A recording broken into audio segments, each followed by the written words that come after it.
tous ces nouveaux acteurs, et il y en a d'autres aussi qui viennent de l'étranger avec un savoir-faire différent, ont un petit peu révolutionné notre monde de l'hôtellerie-restauration.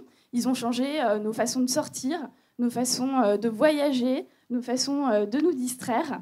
Donc on en a réuni 3 ce matin.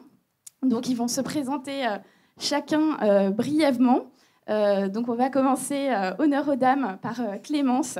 Donc Clémence travaille pour Signéoco. Est-ce que tu peux nous expliquer en 2 mots quelle est cette incroyable entreprise qui, au travers des noms que tu vas citer, va très vite évoquer quelque chose à nos auditeurs? Oui, merci de m'avoir invité à participer à cette table ronde.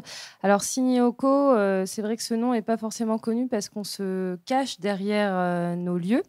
Mais vous devez connaître la recyclerie à Paris, qui est à Porte de Clignancourt. Donc c'est un tiers-lieu avec une ferme urbaine, un atelier de réparation et une activité CHR, restauration et café et bar. On a aussi le pavillon des canaux qu'on a ouvert en 2014. On gère aussi la machine du Moulin Rouge. On a ouvert le bar à bulles, c'est notre petit dernier l'année dernière. Et depuis 92, on a ouvert aussi plusieurs établissements qu'on ne gère plus forcément aujourd'hui, notamment Glazart, le Comptoir Général, le Divan du Monde. Donc en fait, on est un entrepreneur culturel qui fonctionne effectivement comme une start-up encore à l'heure actuelle avec 10 salariés chez Signéoco et près de 200 collaborateurs avec nos lieux. Je vous invite vraiment, si vous ne connaissez pas, à vous rendre notamment à la recyclerie, qui sont des projets quand même assez exceptionnels. Après, on accueille Romain qui a créé un site qui s'appelle Les Petites Tables et qui va être un petit peu notre expert restauration ce matin. Merci de nous avoir invités. Bonjour à tous. Donc, on a lancé il y a 2 ans et demi le site Les Petites Tables avec le claim de dénicher en fait pour les Parisiens tous les restaurants où on pouvait déjeuner ou dîner pour moins de 10 € à Paris. Donc historiquement, en fait, j'ai lancé le site avec Thomas Le Gourrirec, qui est un critique gastronomique et qui, lui, en marge de ses grosses tables, nous disait que c'était possible de bien manger à Paris pour pas cher. Et du coup, on s'est lancé le défi. Et aujourd'hui, voilà, on a une grosse communauté sur Facebook avec 34 000 fans. On a une centaine de restaurants. Et ensuite, on a à peu près 100 000 visiteurs uniques par mois. On a donc voilà, des tables dans lesquelles vous pouvez déjeuner ou dîner. Avec, à chaque fois, on essaie de faire entrée plat ou plat dessert. On était à moins de 10 € pour l'effet waouh. Et aujourd'hui, voilà, on dérape un peu sur autour de 10 € et on réfléchit à de nouvelles verticales. Voilà pour les petites tables. Voilà, donc un tout nouveau média dans l'univers de la restauration. Et enfin, alors Rémi qui est le cofondateur des Pinces, qui est un restaurant basé sur le homard, il va nous en parler, et qui ouvre sa 3e adresse parisienne. Oui, donc merci beaucoup de nous accueillir, Solène. Donc, moi, je montais les Pinces. Les Pinces, c'est avant tout une histoire d'amis. Donc, on était quatre copains, fans du homard. On a vu qu'il y avait peu d'enseignes à Paris qui le proposaient de manière accessible, ce qui existe énormément aux États-Unis, au Canada et même aujourd'hui un peu partout en Europe. Et on s'est dit que c'était une occasion. C'était l'occasion de monter un restaurant qui démocratisait ce produit-là. Donc on a fondé le premier il y a 2 ans et demi dans le Marais. On a créé le suivant il y a 1 an à Saint-Germain. Et là, on vient donc d'ouvrir le dernier à Pigalle. Alors une première question pour tous les 3. Qu'est-ce que c'est pour vous une bonne adresse? Parce qu'en ce moment, c'est la course sur les réseaux sociaux, dans la presse, à la bonne adresse qu'on s'échange et qui, en fait, que tout le monde connaît au bout de quelques semaines, au-delà du buzz médiatique qui permet parfois de lancer certains concepts, certains établissements, quels sont les fondamentaux qui font qu'une adresse est durable? Alors, pour les fondamentaux, enfin, sur les petites tables, on essaie de prendre 3 critères. C'est donc toujours un critère au niveau de la nourriture et la qualité. Donc voilà, la transformation. On essaie à chaque fois de discuter avec les chefs, de voir un peu s'ils sont curieux, s'ils sont bavards. Donc voilà, il faut que ce soit bien dans l'assiette. Ensuite, sur l'ambiance générale d'accueil. Et après, on essaie tout le temps de gratter un peu sur l'histoire. Parce que c'est vrai que souvent, on rencontre des restaurateurs qui nous disent « nous, il n'y a pas de concept ». Et en fait, à force de discuter, ils nous disent « non, nous, on n'a pas de concept. On n'est pas un restaurant à concept. Par contre, moi, je prends toute ma viande uniquement en Aubrac et Salers parce que j'ai des contacts. Ensuite, et puis les pommes de terre, c'est que dans la graisse d'oie. Enfin, et petit à petit, à force de discuter, derrière, quand on écrit l'article, on revient le voir et dit ah ben, j'en reviens pas, je savais pas que j'avais un concept en fait. Donc voilà ce qu'on essaie de raconter. Mais c'est vraiment que ce soit un peu une expérience. Et c'est vrai que l'avantage avec les petites tables, c'est que les gens voient un peu ce qu'il y a derrière, ce qui est caché en fait. Et donc du coup, quand on arrive, on se sent un peu mieux puisqu'on connaît l'histoire et on a moins de mal à discuter avec le personnel, discuter avec les fondateurs. Donc voilà ce qu'on fait. Alors la clarté du concept, ça, Rémi, tu penses que ça a été une force pour les pinces quand vous avez démarré ? Alors très clairement, je pense que les restaurants monomaniaques, il y en a de plus en plus aujourd'hui à Paris. On parle des restaurants monoproduits, donc qui ne font par Exactement. exemple que des tartes ou que que de la pizza. Que de la boulette. Absolument. Il y a énormément de restaurants aujourd'hui qui s'ouvrent dans ce domaine-là. L'avantage que ça a pour le client, c'est vraiment de la lisibilité. C'est-à-dire qu'au moins, quand on vient chez nous, on sait exactement ce qu'on va manger. Et ça aussi, ça met en confiance sur la qualité. Nous, on a 3 plats. A priori, on est censé bien les faire. Si vous en avez 50 à la carte, probable que le chef ne sache pas tout faire et probable que ce ne soit pas du frais, parce que sinon, il jetterait des quantités astronomiques de nourriture. Du coup, l'avantage d'avoir une carte très, très courte, c'est de vous garantir la fraîcheur et normalement le savoir-faire autour de ces produits-là. Alors ça, tu disais, Romain, quand on a préparé l'entretien, qu'effectivement, justement, ce que vous avez montré avec les petites tables, c'est qu'on parle de restaurants à 10 € le midi et que petit prix ne veut pas dire low cost, bien loin de là, puisque quand on fait 10 €, c'est a priori du fait maison. On communique pas du tout sur le fait maison parce qu'on se ferait facilement allumer en fait. Mais c'est vrai qu'à force de le voir, là, on a presque 100 restaurants de référencés sur le site. Et c'est souvent du fait maison, c'est souvent indirectement des circuits courts. Et après, c'est souvent des petites équipes, mais les 3 quarts du temps, c'est transformé sur place. Et en gros, pour 10 €, on peut pas. Il faudrait avoir beaucoup plus de monde, mais en gros, on peut pas faire du congelé à 10 €. Ce qui paraît pourtant le raccourci le plus simple à la base. Le côté accessible, ça, c'est quelque chose aussi que vous cultivez chez Signoco, puisqu'à la base, en fait, le CHR n'est pas votre métier, c'est plus un moyen d'accomplir vos projets. Oui, exactement. En fait, nous, on vient tous plutôt de la culture à la base. Quand on a ouvert Glazart en 92,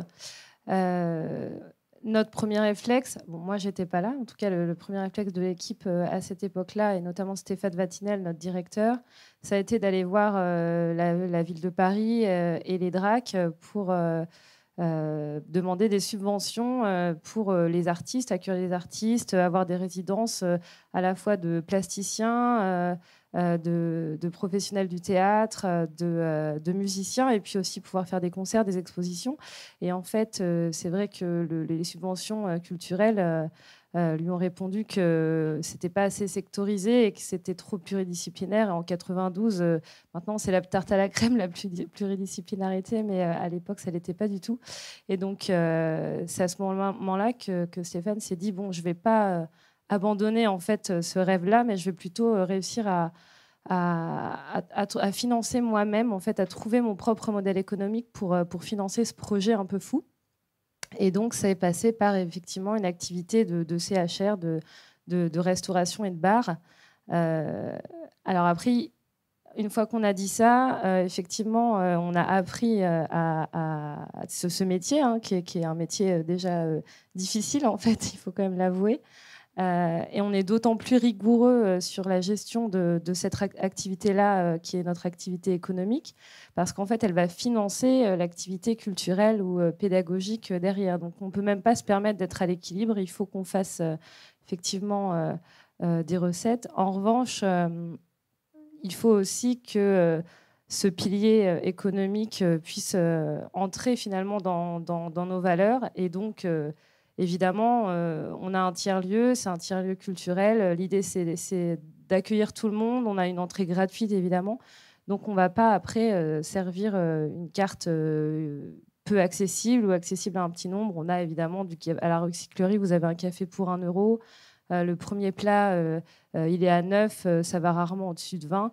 Et évidemment, on est aussi sur une qualité de produit qui entre avec notre ligne directrice, qui est quand même la durabilité, l'éco-responsabilité, qui est le positionnement de la recyclerie. Donc après, j'en parlerai peut-être tout à l'heure, mais effectivement, on est très, très rigoureux aussi sur le choix de nos produits. Alors la cohérence justement entre le concept, le service, la qualité du décor, la qualité aussi de l'humain, de l'accueil qu'on propose. Tu me disais, Rémi, que c'est quelque chose sur lequel vous avez travaillé, puisque le côté Homard à 25 € a tout de suite très bien marché, et qu'aujourd'hui vous avez fait un choix d'un développement peut-être un petit peu plus lent pour assurer toujours cette qualité auprès de vos clients. Oui, tout à fait. Alors, l'idée du restaurant, c'était pas uniquement de proposer le homard à 25 €, ça c'est une première étape, mais c'est aussi de désacraliser le produit. C'est-à-dire, on le propose à 25 €, on va pas le servir comme les brasseries qui le servent à 50. Donc, on va enlever le nœud papillon, on va enlever la jolie nappe blanche, on va enlever le plateau en argent, on va enlever tout ça, et on va créer toute une ambiance autour du produit qui est une ambiance fun. Vous venez manger chez nous, vous avez un bavoir, vous venez manger chez nous, vous êtes servi par des étudiants, des gens qui ne sont pas forcément des professionnels de la restauration, pas des professionnels du service, mais qui ont vraiment envie d'être là, qui ont envie de vous faire plaisir, qui ont tout le temps le sourire. Donc ça, c'est un premier point. On a créé l'ambiance autour de notre concept. Et en effet, ce que tu disais, Solène, on a essayé de faire en sorte que ce concept soit maintenu dans chacun de nos établissements. Et en effet, c'est pas la même chose d'en avoir un, d'être tout le temps là, que d'en avoir trois, et d'arriver à maintenir en fait cette ambiance et cette qualité de service sur chacun des points de vente. Donc, on s'efforce de le faire, mais clairement, c'est un vrai challenge d'arriver à maintenir la qualité de l'assiette. C'est assez facile. La qualité de l'ambiance, du service, etc., ça, c'est un vrai challenge. C'est un de nos plus gros challenges. Romain, la qualité du service, notamment dans les adresses qui ouvrent, c'est un sujet qui permet de booster la durabilité de certains établissements. Non, mais la qualité du service, en effet, ça joue beaucoup. Après, nous, c'est vrai que c'est souvent des petits restaurants. Donc, voilà, c'est des personnes, les têtes, on les voit déjà dans l'article, on les voit sur le site. Donc, voilà, quand on arrive, les gens savent déjà le prénom, donc ça joue aussi beaucoup. Mais ça dépend vraiment. Nous, on a une centaine de restaurants, donc on a vraiment des restaurants très différents. Et donc voilà, il y en a certains où on prévient qu'il ne faut pas trop attendre beaucoup du service, mais que par contre, dans l'assiette, c'est une expérience de dingue. Voilà, ça dépend d'un peu de tout. On parlait pendant la préparation de toutes les adresses qui ouvrent et où tout le monde se précipite, et où le concept est très, on sent très, très recherché, et où, côté service, ça laisse un petit peu à désirer. Quel est ton regard un peu sur cette nouvelle tendance de lieux qu'on voit éclore partout? Alors, c'est ce qui, en fait, je trouve que Paris est en train de changer. Et maintenant, il y a beaucoup de. À une époque, en fait, les gens qui venaient pas de la restauration et qui ouvraient des restaurants, comme tu en parlais, étaient mal vus. Et en gros, tout le monde leur souhaitait qu'ils se plantent le plus rapidement possible. Et je trouve que, en fait, ces derniers temps, ça a vraiment changé. Il y a des gens qui peuvent avoir fait du conseil, qui peuvent avoir bossé en finance, qui peuvent avoir fait du marketing, et qui sont juste en fait passionnés. Et je pense que parce que voilà, c'est des métiers qui demandent beaucoup de temps, beaucoup de travail. Et je trouve que c'est sympa parce que maintenant à Paris, il y a quand même pas mal de passionnés qui prennent le temps de se former, qui prennent le temps d'apprendre, qui travaillent, qui montent les échelles et qui après ont des armes sont mieux armés pour lancer un restaurant. Parce qu'aujourd'hui, en fait, pour lancer un restaurant en 2017, c'est bien d'avoir des concepts, c'est bien de savoir ce qui se passe sur les réseaux sociaux. Certains restaurateurs arrivent à avoir des attachés de presse. Je trouve que maintenant c'est une course. Il y a vraiment les restaurateurs historiques et derrière, il y a des nouveaux acteurs. Mais il y a du bon et du mauvais des deux côtés. Mais il y a quand même des beaux projets qui arrivent. Donc le restaurateur, comme l'hôtelier, ne fait plus seulement son métier, mais est devenu un entrepreneur qui gère également, évidemment, la qualité au quotidien, mais sa com, sa commercialisation, voire les réseaux sociaux. Oui, tout à fait. Mais je trouve que c'est en bien. Après, il y a quelques best practices qu'il faut utiliser, mais c'est pour le bien en tout cas du client et de l'offre, quoi. Toi, Rémi, tu n'étais pas du tout restaurateur à la base. Non, moi je fais partie de ces financiers consultants qui se lancent dans la restauration. Qui se sont reconvertis. Du coup, j'ai fait du conseil pendant 6 ans. Et du coup, non, en effet, on a lancé Resto à la fois parce qu'on était passionné de la restauration, à la fois parce qu'on voulait lancer une entreprise. Donc, nous, on se conçoit restaurateur, mais également entrepreneur. Et pour rebondir sur ce que tu disais juste avant, moi je trouve au contraire que la tendance actuelle, elle est à l'amélioration de la qualité de service dans les restaurants. Parce qu'aujourd'hui, on ne peut plus se permettre de juste avoir une belle adresse. Il faut vraiment proposer une expérience.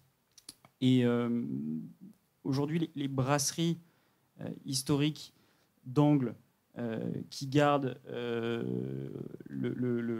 nourriture Pomona et le congelé derrière et le serveur exécrable, ça marche de moins en moins bien. Ça marche toujours, mais ça marche de moins en moins bien. Et aujourd'hui, il y a un vrai besoin d'aller chercher des personnels qui ont envie de faire plaisir aux clients. Alors, est-ce que le web, et notamment les sites d'avis en ligne comme TripAdvisor, comme Yelp, n'ont pas aussi changé cette façon de travailler en apportant un petit peu au monde entier la preuve soit d'un bon travail ou parfois d'un mauvais? Alors, nous, on a un petit problème avec TripAdvisor, c'est qu'on est un peu contre ce genre de... Enfin, je trouve pas que ça serve vraiment tous les restaurateurs, dans le sens où nous, les petites tables, enfin, on travaille avec un critique gastro, et en gros, on donne notre avis, et donc les gens vont sur les petites tables, et c'est l'avis d'un professionnel, enfin, d'une personne qui s'y connaît bien, et voilà, qui dit allez-y les yeux fermés, on ne fait pas de commentaires négatifs, on ne met que du bon. Et le problème, c'est que j'ai eu le cas avec pas mal de restaurateurs, la restauration est un métier difficile, et on peut un jour avoir quelqu'un qui nous a lâché, ou deux personnes qui nous ont lâché, ou les WC qui lâchent. Et c'est vrai que quelqu'un qui n'est pas professionnel peut passer la pire journée, parce qu'en fait, il passait déjà une sale journée à la base, aller sur TripAdvisor, et c'est souvent les rageux qui le font, aller sur TripAdvisor et se lâcher. Et, voilà, et un restaurateur peut perdre 50 places en un commentaire. Et après, pour remonter, c'est très, très compliqué. Et pareil, après, si on a les moyens, il y a des agences qui pipent un peu les dés, enfin, mais ça reste très, très compliqué. C'est vrai que malheureusement, ça reste l'aléa des métiers du service. Certains l'ont peut-être vécu hier soir en dormant à l'hôtel. Je n'espère pas. Mais voilà, il y a toujours des jours où on a un sujet technique, où on a quelqu'un dans l'équipe qui arrive, qui a passé une mauvaise nuit. Et malheureusement, il faut assurer avec le sourire. Donc une fois qu'on a ouvert son adresse, que les premiers clients arrivent, comment on arrive à s'inscrire dans la durée et comment on fidélise un petit peu cette communauté qui se crée au fur et à mesure? Clémence, tu as peut-être envie de nous parler de la programmation que vous mettez en place dans vos tiers-lieux? Oui, alors la fidélité pour nous, finalement, ça arrive même avant l'ouverture d'un lieu. C'est-à-dire que, par exemple, je prends l'exemple de la recyclerie, on a fait presque un an de travaux, entre le moment où on a eu les clés et le moment où on a ouvert, en tout cas, parce qu'il a fallu réhabiliter une ancienne gare de la Petite Ceinture.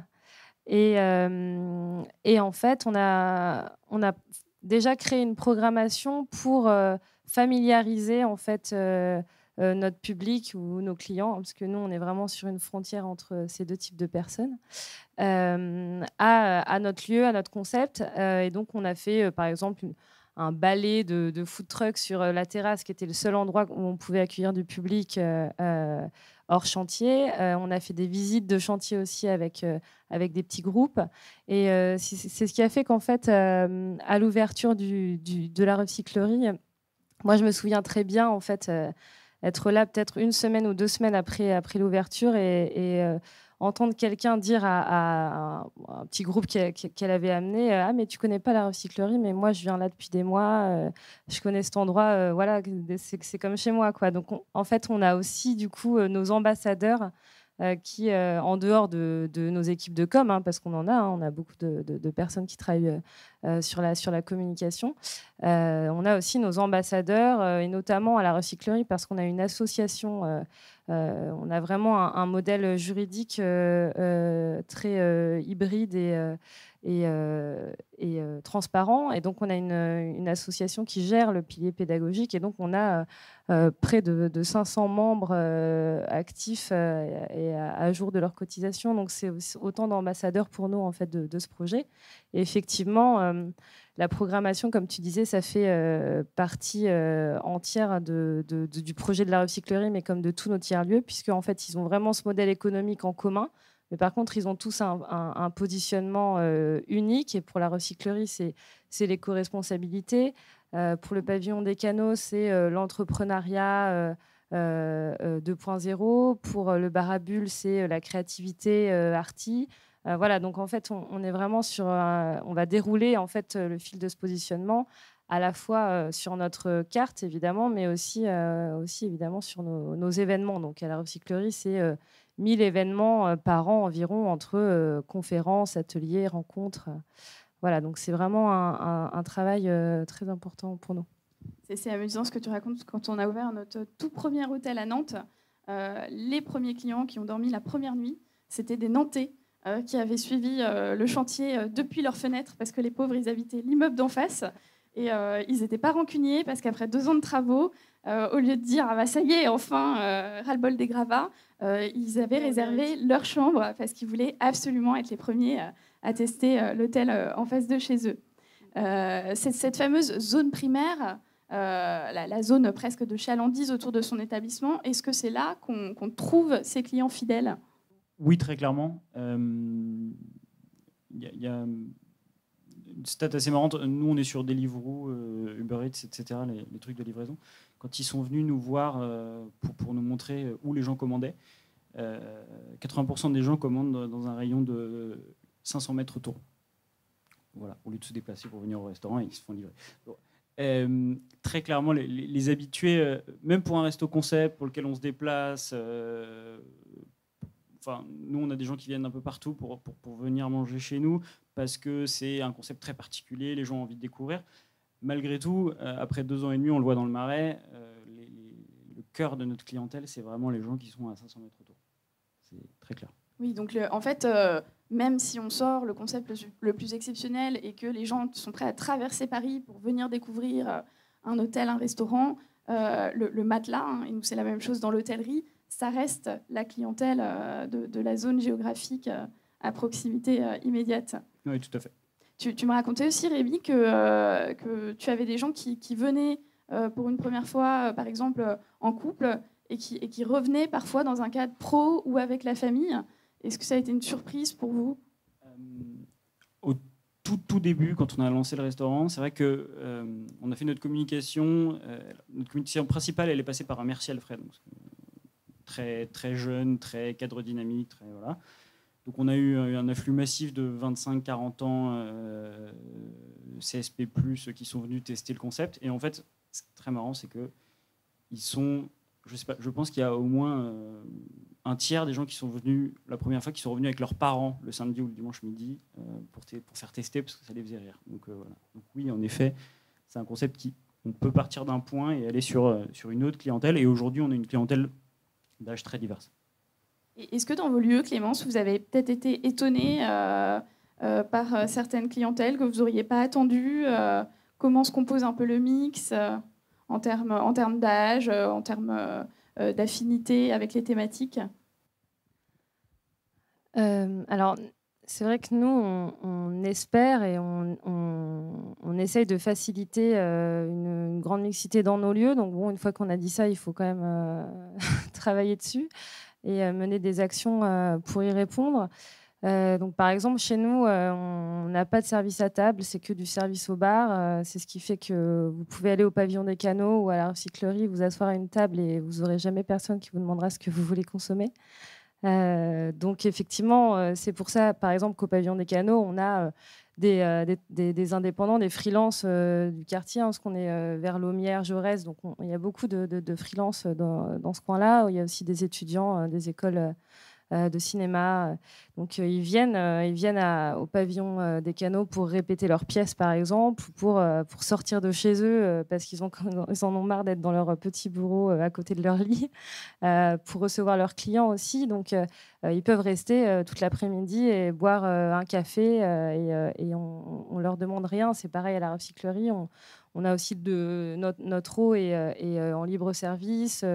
On n'a pas de clé pour les toilettes. Enfin, voilà, c'est-à-dire qu'à la porte de Clignancourt, très concrètement, on a des vendeurs à la sauvette qui sont devant notre porte, qu'on a effectivement, enfin, évidemment jamais virés ou quoi, et qui viennent à la recyclerie très souvent pour utiliser les toilettes, boire de l'eau et puis parfois prendre un café.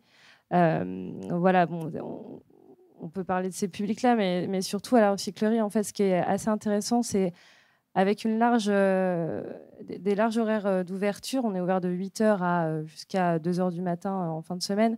On a quand même du coup des publics très différents qui arrivent à se croiser selon les horaires. Donc évidemment le matin à 8h, le midi ou sur les horaires un peu creux parce qu'on est ouvert entre les services de toute façon. Et puis le soir à l'apéro ou au dîner, on a vraiment des typologies de personnes très très différentes.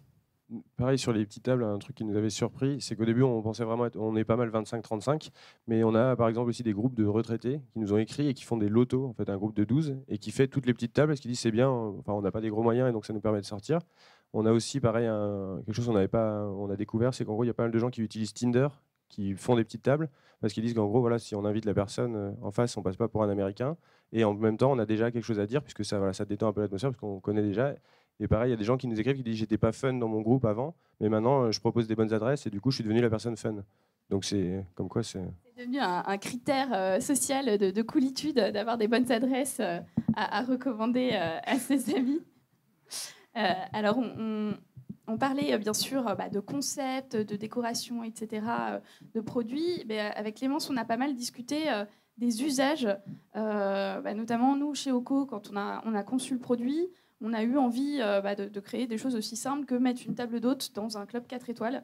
Et on s'est dit, bon, on a dessiné une belle table, on a mis des jolies chaises, on l'a mis en plein milieu. On s'est dit, est-ce que ça va marcher ? Est-ce qu'un client potentiellement tourisme d'affaires va oser s'asseoir en face d'un autre monsieur en costume pour prendre son petit déjeuner le matin ? Et on a eu la chance de voir que c'était le premier lieu où les gens s'installaient. Donc ça a plutôt marché. Clémence, vous, comment vous accompagnez, une fois que vous avez imaginé des usages, comment vous accompagnez cette démarche ?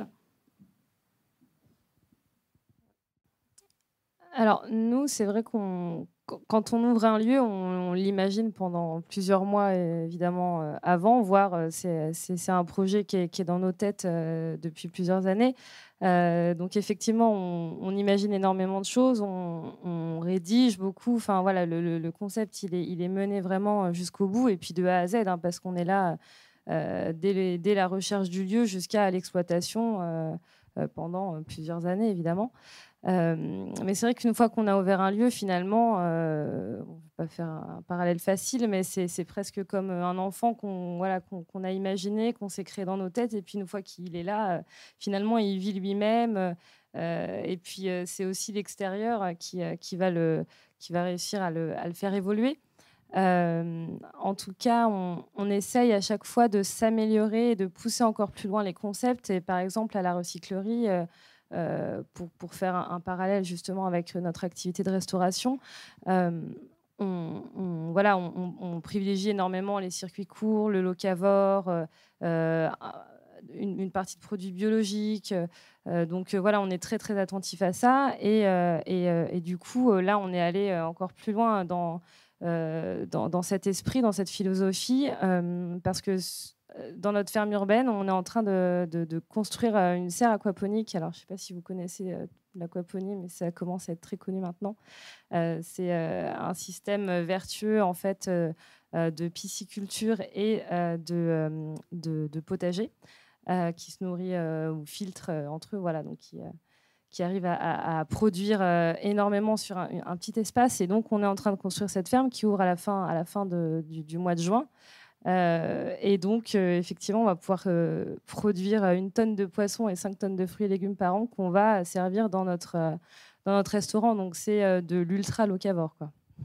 Donc forcément, à un moment, quand on invente ce genre de concept, il y a certes les équipements en eux-mêmes, on peut mettre de la signalétique pour expliquer des choses, mais il y a un moment où il faut des gens qui viennent expliquer, qui parfois, même dans le cadre de la recyclerie, transmettent leur passion. Oui, tout à fait. Alors, c'est vrai que la signalétique, c'est encore une fois un gros challenge, hein, parce que une personne qui entre dans notre lieu doit pouvoir se dire « Ah, donc effectivement, il y a un restaurant, je peux prendre à manger ou je peux prendre un verre. Ah, là, il y a un atelier de réparation. Apparemment, on m'a dit qu'il y avait une ferme avec des poules. Bon, je ne comprends pas. » Donc, effectivement, il faut aussi accompagner chaque personne qui entre dans la recyclerie pour lui expliquer finalement où il est. Et ça peut paraître très flou. En tout cas, à la recyclerie, ce qu'on a fait, c'est que à l'entrée aussi, quand vous arrivez dans la recyclerie, vous avez un bar central et du coup, finalement, c'est un peu le point d'info de la recyclerie. Et on a aussi nos René, on les appelle comme ça à l'atelier de René en fait, de réparation, qui sont aussi finalement les informateurs, les médiateurs en permanence de toutes les personnes qui passent notre porte. On se rend compte souvent chez Oco, on s'amuse du fait que parfois les gens qui travaillent dans l'hôtellerie-restauration ont peur d'un certain nombre de choses.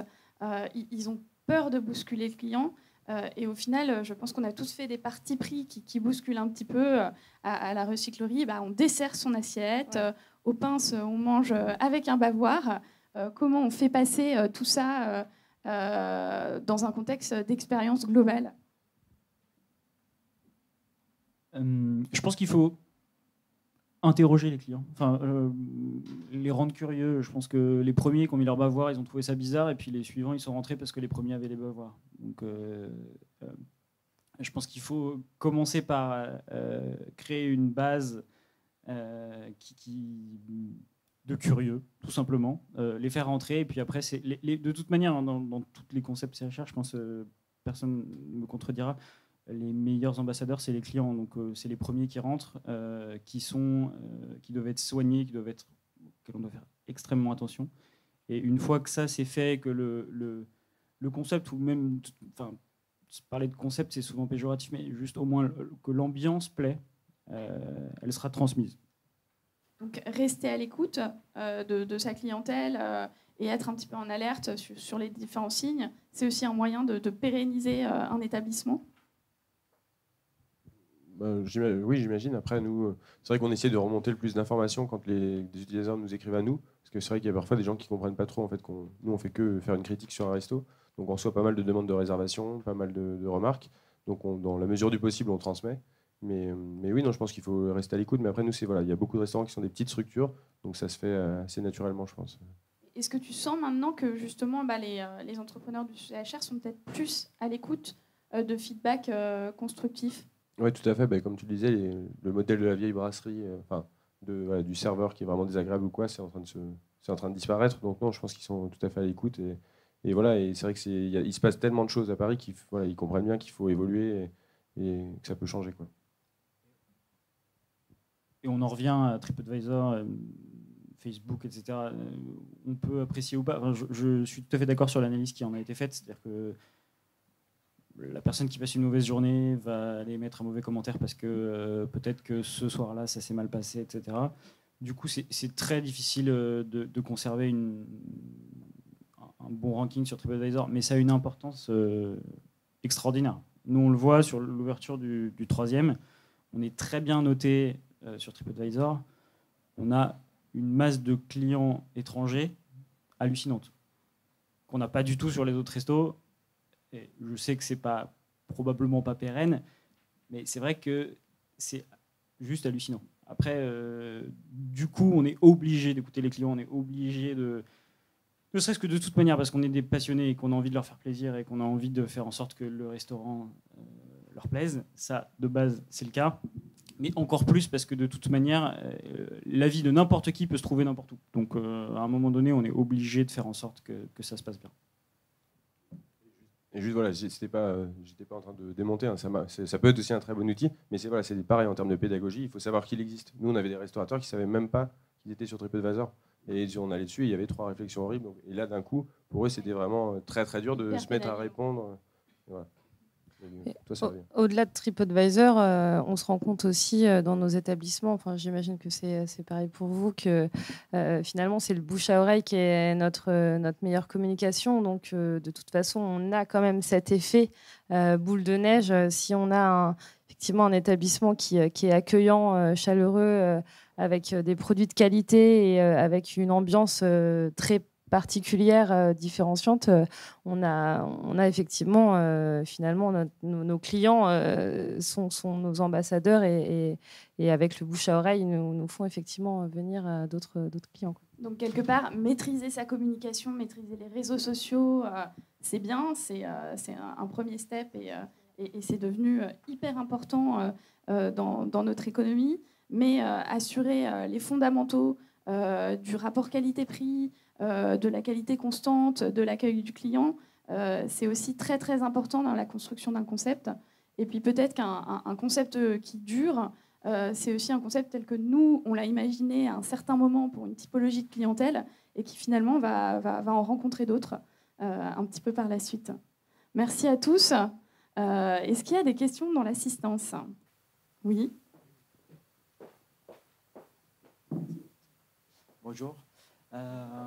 Moi, j'aimerais savoir, est-ce que vous pensez que ces types de concepts de restauration pourraient prendre place dans un hôtel, par exemple, comme celui-ci? Est-ce que mélanger,